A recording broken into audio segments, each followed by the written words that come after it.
Gord. Hi guys, my name's Aurora Rodriguez, and together with my classmates Happy, Gaines, and Fatima, we will be presenting chapters 3 and 4 on promoting oral narrative skills in low-income preschoolers through storytelling and exploring young children's print awareness and agency in early authoring. To start out with the introduction, this chapter traces the development of young children's narrative abilities as they participated during the school year. It analyzed the body of 118 spontaneous stories generated through storytelling and acting in preschool with low-income backgrounds in a semi-rural area of the U.S. The results demonstrated advanced progress in the children's narrative skills.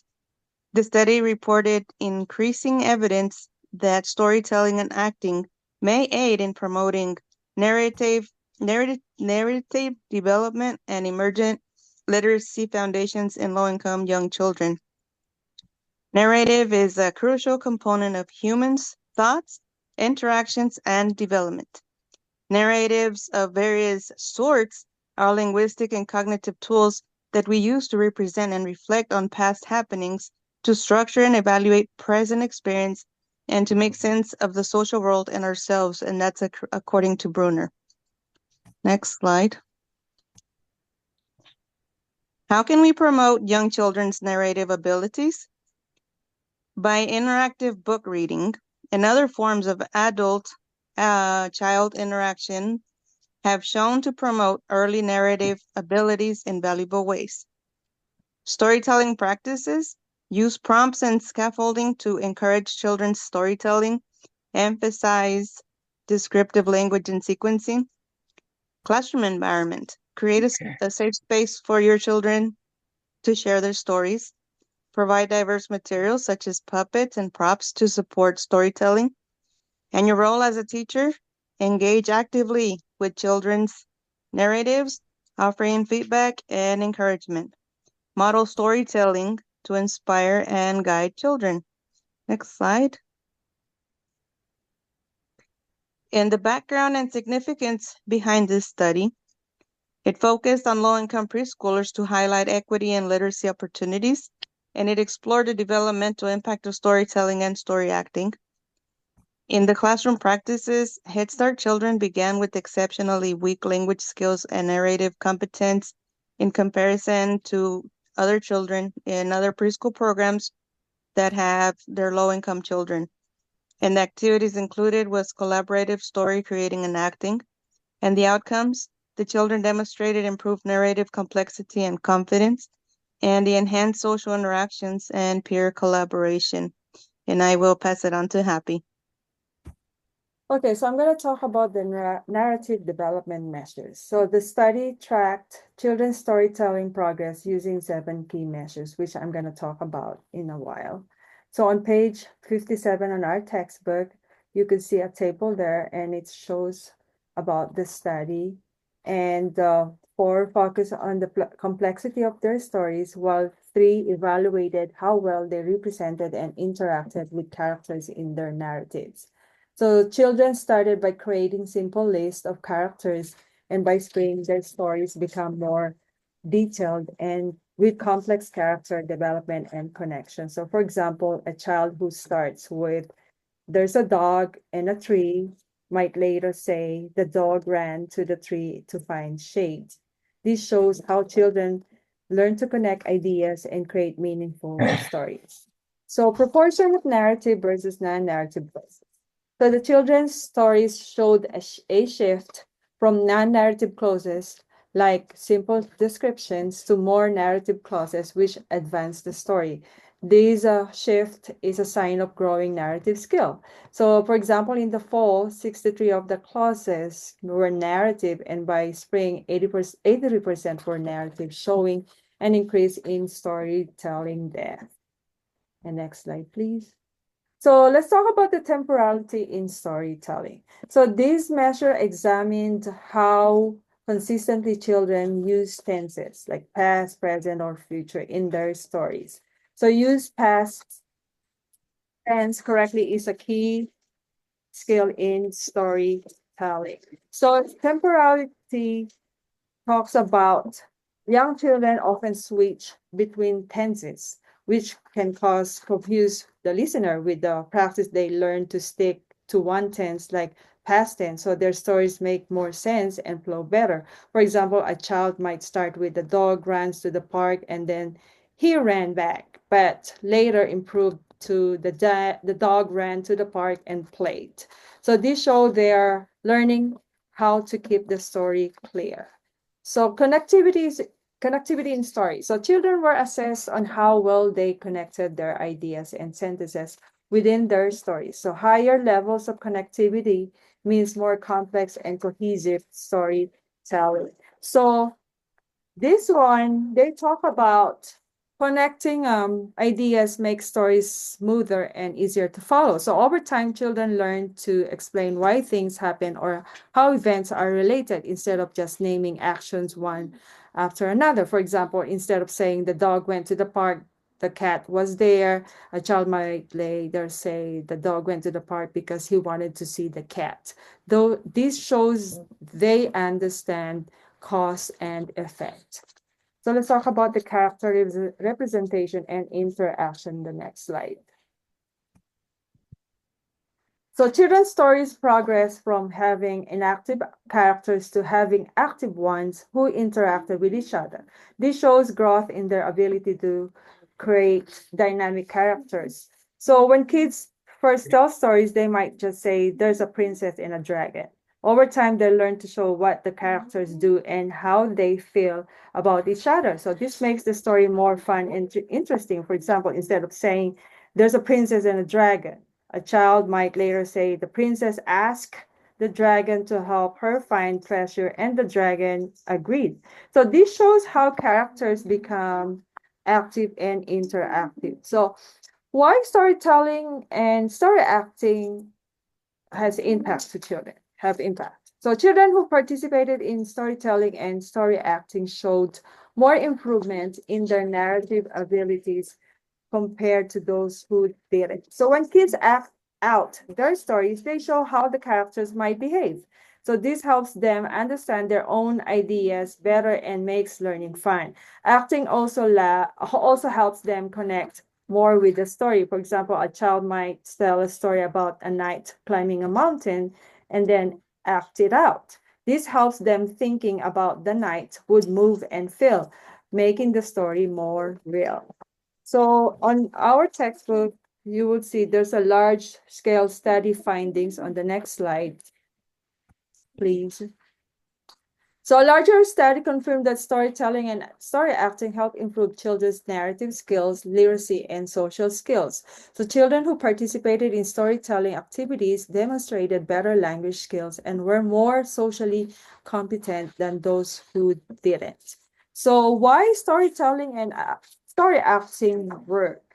Well, storytelling and story acting combine the challenge of constructing narratives with the motivation of performing stories. These combinations supports deeper narrative skills, especially in disadvantaged children. Children not only told stories but acted them out, which made the storytelling process more engaging and educational, helping them develop better narrative abilities.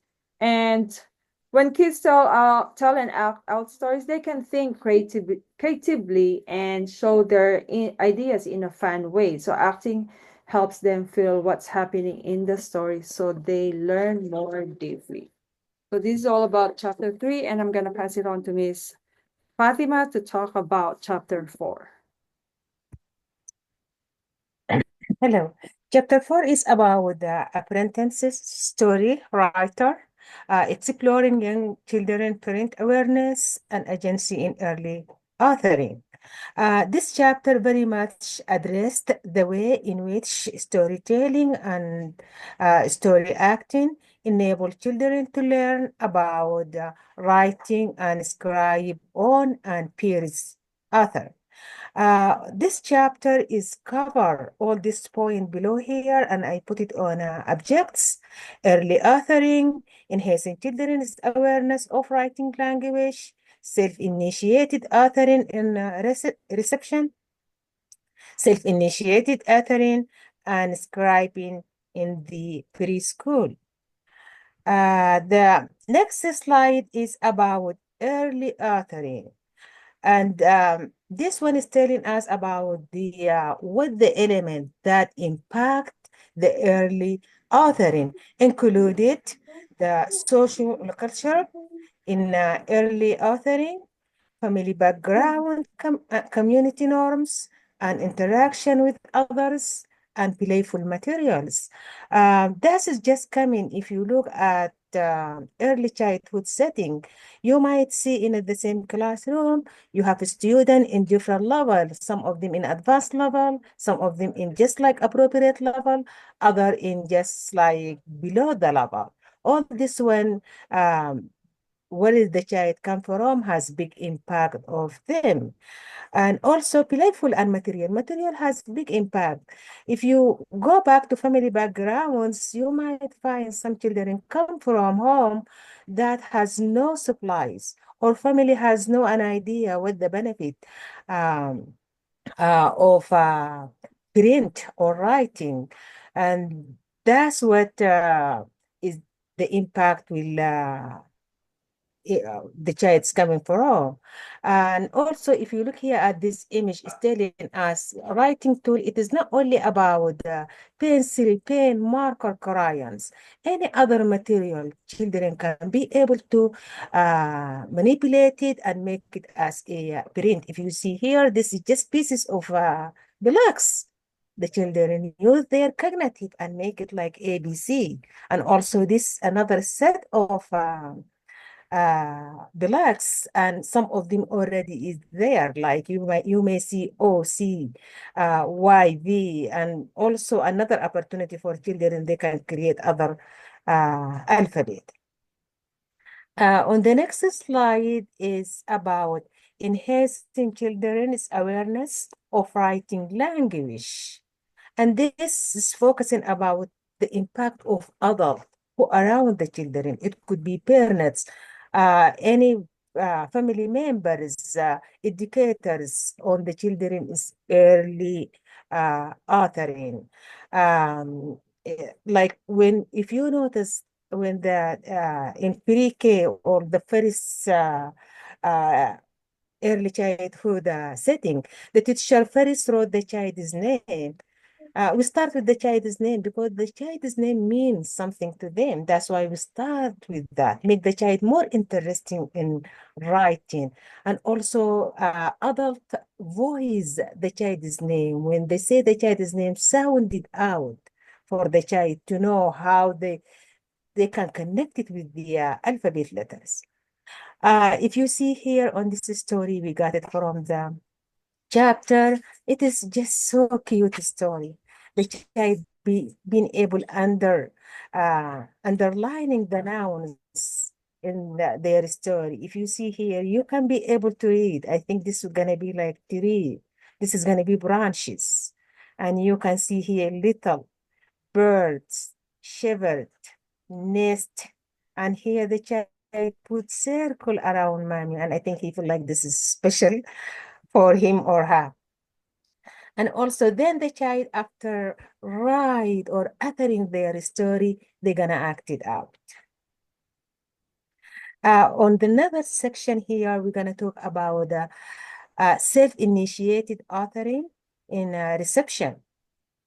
This is talking about children initiated their writing, drawing practice during the free play, motivation, storytelling, story acting in free play time, and this including storybook and authoring the story. If you look here at this picture, like the child is just like during the free play, sometime in very much early childhood, special pre-K, they call it center time or free time or whatever they call it.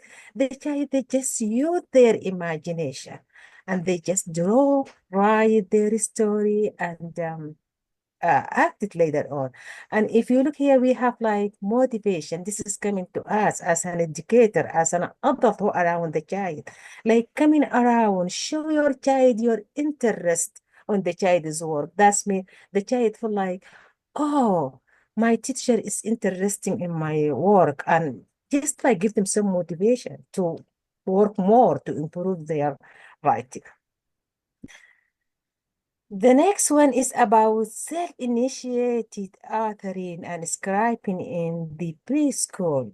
And this one is coming to emergent writing skill, starting with the skill of how being able to hold the writing tool, recognize the letters, upper and lower cases, word spacing. If you notice, some kids, like, they don't know, they put their finger and they write the next words. And knowing the direction of the writing from right, for English from right to left. And keep in mind, some language, they do writing from right to left, English from left to right. That's what, if you have a student coming from different language, especially like Arabic. Arabic is my language, I know it. That's why they write from right to left, opposite of English. And if you see here, these children, even they know, some of them left-handed, some of them are right-handed, left-handed, they still knowing. They start from left to right. And this picture, I got it from the chapter. And those picture, Miss Aurora is kind enough, she shared with us her hard work with her student. Good job, Aurora. For this slide is showing us the stage of emergent writing. If you see the first here, if you look at this line, it's just like you cannot recognize what is going on here. You come down, you can see like there is something. You can see the figure in here. When you come here, you can see the waving, and you can see the improvement, like zigzag waving in a straight line. This is a sign of the child feel comfortable holding writing tool, stay in line. If you come down here, the child being able to form the letters, you can be able to read it in here. And when you keep down, you can see like improving. If you notice, mostly pre-K school teacher, they keep their children's work, like in general, from beginning of school year to end of school year, to see like the children's progress from the beginning to end of school year. The next slide is we're gonna share a video, and this video is just talking about writing or authoring in early childhood. When I watched this video, and I'm like, I would think like, was this teacher read the book, the chapters? And I am gonna start to play the video, and I hope you enjoy it. And very much the video is covering like the teacher let the children be, sometimes she guide them, but very much the child is led. The child lead their writing, drawing, they describe when they write, they share their writing by storytelling, their peers, they give them feedback, they ask them some questions, they just like child initiative. I hope you enjoy it. Welcome to PD. I'm gonna start. We would write pumpkin. Okay, what other sounds of the pictures they wrote? Like if they drew a pumpkin, then what does pumpkin start with? What letter says p? And then they would just yell it out to me. Then so we would write pumpkin. Okay, what other sounds do you hear in pumpkin? And they would say U, or they would say P, and they would say C, or they would say K. And I would always just say, okay, let's write the sounds you hear. And then I would model it for them, and they just kind of, that's where it started. It starts very basic, very simple. And I still have a couple of kids, not all of my kids are writing as well, but I still have a couple of kids that just get the beginning sound. But that's where you want them to start, and then they're gonna get there too. I just know it. I believe in it. Mm-hmm. I have a word wall with all the kids' names on it in their room, and I tell them they can use their resources. I don't ever tell them how to spell anything unless it's like if they ask me how to spell their brothers or sisters' names, I give them the correct spelling. The rest of the time I just say, sound it out, what sounds do you hear? And then I just praise them. And sometimes it's 5 sounds in a word, and sometimes it might just be the beginning and ending sound. Sometimes I give them a topic, and sometimes I don't. Sometimes I say, okay, like since our caterpillar unit and our butterfly unit, we moved on to community helpers. Ooh. So I might give them a prompt like, I want to be a, and then they get to fill in what they want to be and draw an illustration. Mm-hmm. But then other days, they can just choose anything they want to write about so they can express themselves. And then we do classroom books too, like we do the classroom, like we went on a field trip to the tiger safari, so we did and the kids each do a page and we put it together. So we do a lot of classroom writing, and we do I'm lucky that I have a whiteboard, and I model writing for them when we talk about letters and words and how many letters are in this word, and we talk about, now what do you put between a word? And some kids are getting it, and some kids are still putting all their letters together, but I know it's all age appropriate. And I think we're gonna stop in here, and we just get an idea about how the importance of authoring and parenting in early childhood, and how this teacher share her style with her student, or her practice with her student. The next here we have this question, and this question hopefully will gonna help you to, or gonna guide you for discussion. What are some effective ways to support children writing development?